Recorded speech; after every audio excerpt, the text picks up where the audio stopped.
Salam alaikum. Welcome everybody to another installment of the Zoom In on the Halal Metropolis project, where we're documenting how the Muslim community of the Metro Detroit area is responding to the COVID-19 pandemic. I'm here today with Zeinab Musa. Hi, Zeinab. Hi. Thank you so much for agreeing to talk to me. So why don't you, well, first off, tell me how you and your family are doing.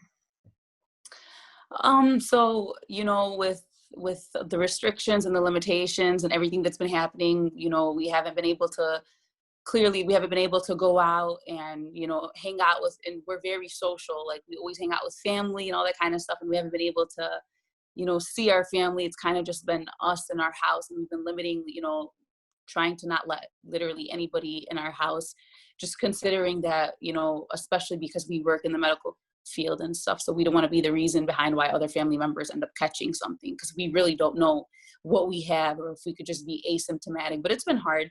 I mean, just like trying to abide by the rules and not see anyone, and like being restricted on where we can go out and stuff.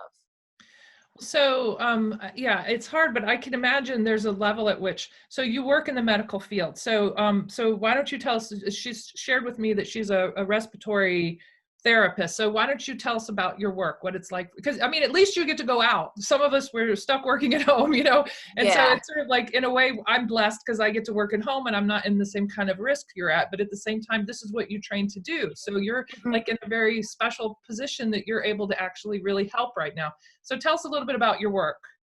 So, believe it or not, actually, it is scary, but being able to, like, being a frontline worker and being able to leave the house to go to work, I would still consider a blessing. It's just kind of like it's a different environment. So, I mean, it's a blessing to be able to help people and whatnot. But I would say the first week that this kind of started going down, it hit the medical professions, all the medical professionals. Like, it was just, everything was so sudden. So just the vibe and the environment in the hospital, I would say was pretty gloomy, and it was just outside of our norm, outside of what we would typically expect. So, I mean, I can't say that we were best prepared for this. Everything hit so suddenly, and we kind of had an idea it was coming, but we just never knew how it would come, or when it would come, or how quick it would all escalate. But I would say that. Where do you work? I work at St. Joseph Mercy Hospital in Ann Arbor. And we've been getting a lot of, it started escalating pretty quickly. So COVID, it kind of started on one floor. We're a 12th floor hospital. So we kind of dedicated just one specific floor for all our rule outs. And that happened to be the 10th floor. And then eventually, within a couple of days, we started ruling out more and more and more patients. So now we're down to 8 floors that are all rule outs and positives, and we're trying to keep the rest of the certain floors clean. But it's been pretty crazy. I mean, it's just, we deal with ventilators, and we're the ones who assist with intubations and manage the ventilators and whatnot. And all these patients get really sick, and within a couple of hours, the majority of them can't breathe or protect their own airway. So they suddenly crash, and we have to rush and intubate, and a lot of them end up coding and all that kind of stuff. So it was kind of hard, I would say, on our department, because we were running very low on ventilators. And since the majority of the hospital was, I would say, intubated, majority of our patients who were tested positive for COVID ended up getting intubated. And, a lot of people say this affects a certain group of people, more so the elderly, more so diabetics or asthmatics or people with respiratory or underlying conditions, which to a certain extent is true. But I actually have seen people who are young and healthy, not do so well, not handle this really well. And they also end up crashing and getting intubated. So I wouldn't limit it to just a certain group. You know what I mean? Yeah, well, I mean, we're hearing that it does affect the elderly. The elderly are more likely to need the intubation, and overweight people are also apparently at risk. Mm-hmm. And I hear that the overweight people have a much higher death rate not even the needing, they just die really quickly. Has to have something to do with their lungs and the kind of pressure that extra weight puts on their lungs. Mm-hmm. Anyway, so yeah, for you, this must be, how many respirators do you guys have now? Do you know? You mean how many like patients that are running on ventilators? Yeah, ventilators is what I mean. Just how many actual ventilators? Because I hear there's a shortage nationally, but it sounds like you've got several floors of them. No, so well, there's different kind of breathing devices that we offer. So there's, if people are still able, like still doing okay and don't necessarily need to get intubated, we'll set them up on breathing devices like a BiPAP or a CPAP. That's the step that we do prior to intubation. We hope that the patients recover with BiPAP and CPAP, and then if they do end up recovering and doing well, we don't intubate, but a lot of them end up failing on BiPAP, so we end up having to intubate. But I would say we probably have around 30 ventilators just for within our department. But then as soon as this was starting to go downhill, my manager rented, I want to say an extra like 15 ventilators from a company that we can rent from. So we had about, I want to say 45 ventilators. So you had what you needed. You had what you needed. Yeah, we had what we needed, and we also like there was alternatives that we were eventually going to have to do. I mean, if there was the possibility that people, like everybody was saying that hospitals are going to be running out of like ventilators, a lot of these people are going to be crashing at the same time, and we were afraid that we weren't going to have enough ventilators. So there's alternative things that we kind of mentioned in our department, meaning it's around the lines that we might have possibly had to hook up more than one person to one ventilator. So there's different connections that we can do. And if worst case scenario ended up, we would have to like connect, I want to say 4 people to one ventilator, but we haven't had to do that. Fingers crossed. I mean, it's a blessing.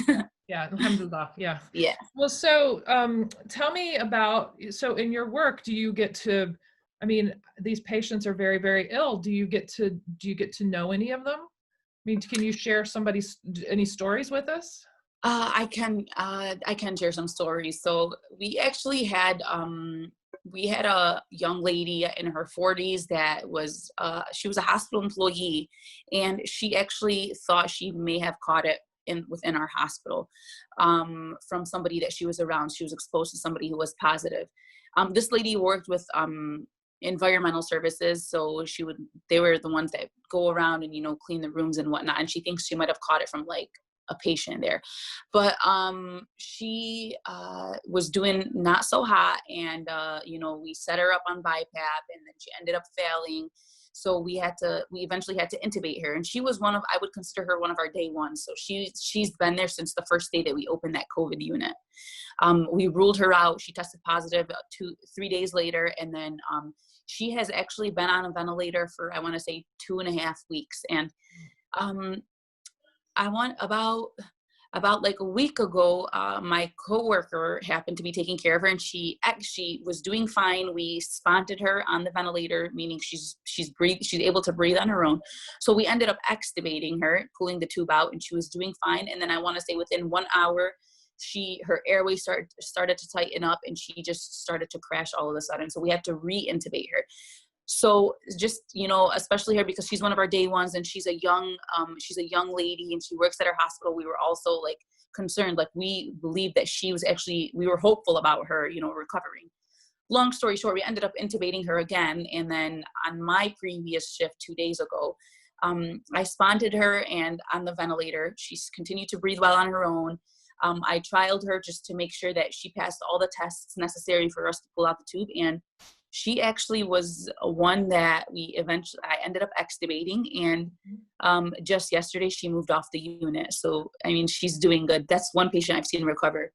That's great. But I want to say, like, I'm like this, a lot of people are, tend to believe that this is a conspiracy and this isn't true, and like this virus doesn't exist and whatnot. But, considering that we work at the hospital and we know how serious this is, I want to say, I have been seeing a lot of deaths. There's a lot of people who have not been doing so good. They continue to crash. I mean, this virus destroys your lungs. Your lungs become like very hard to breathe. It's as if you're like we're providing them with as much pressure as we possibly can, and we're still having a hard time inflating these patients' lungs. And I mean, it's as if these patients are suffocating, and it's sad because family members aren't allowed. We are restricted on the visitors. There's a no visitor policy. Yeah, you mentioned that you had a man from the Arab community who doesn't speak English. Could you tell us about him? Yeah, so I actually had a patient who spoke only Arabic, and his son worked at our hospital. So I was friends with his son, and but his son was not allowed to, like, get near his father's room because there's still a no visitors policy and whatnot. But we eventually pulled out this guy's tube, and nobody, like, nurses, the bedside nurses would call family members and update them on the patient's condition, but it's difficult for the family to actually get a proper update when they know that their father, their mother, or their loved ones speak only Arabic, and the nurses or the healthcare providers around don't speak that. So considering that I was friends with his son, I would inside that room and I would communicate with the father. He would answer questions. I would just basically try to get whatever information I could get to provide to the family to help, ease their minds and their heart to know that their loved ones are safe and are doing okay. But I translated for that guy and delivered the message to his son that his father is doing okay and everything was going good. I mean, what a blessing to have you there at that moment, because all you hear is about how horrible it is for the families to be separated at this moment, especially when their loved ones die and there's no one there to hold their hand, to be with them, to say goodbye. I mean, that's got to be horrifying. So for him, imagine being in that situation, being so desperately ill and not being able to communicate with the people who are taking care of you. That's got to be an especially frightening position to be in. Well, we're actually kind of out of time here, but I thank you for talking to us, and I thank you for the work you're doing. It's amazing to be on the front. I mean, if you're intubating people, that's the most dangerous thing you could be doing right now. So I'm happy to see you being healthy, and I know that you're taking care of yourself and that your family's also taking care of yourself, but I just want to encourage you to stay healthy. Thank you so much. I appreciate it. So thank you on behalf of everybody for the amazing work you're doing. Thank you. Thank you. Stay safe, and we're hoping for the best. Okay, and hopefully we'll talk to you in a couple of months when this is all past us, and you can tell us what you've done to relax after this passed. Sounds good.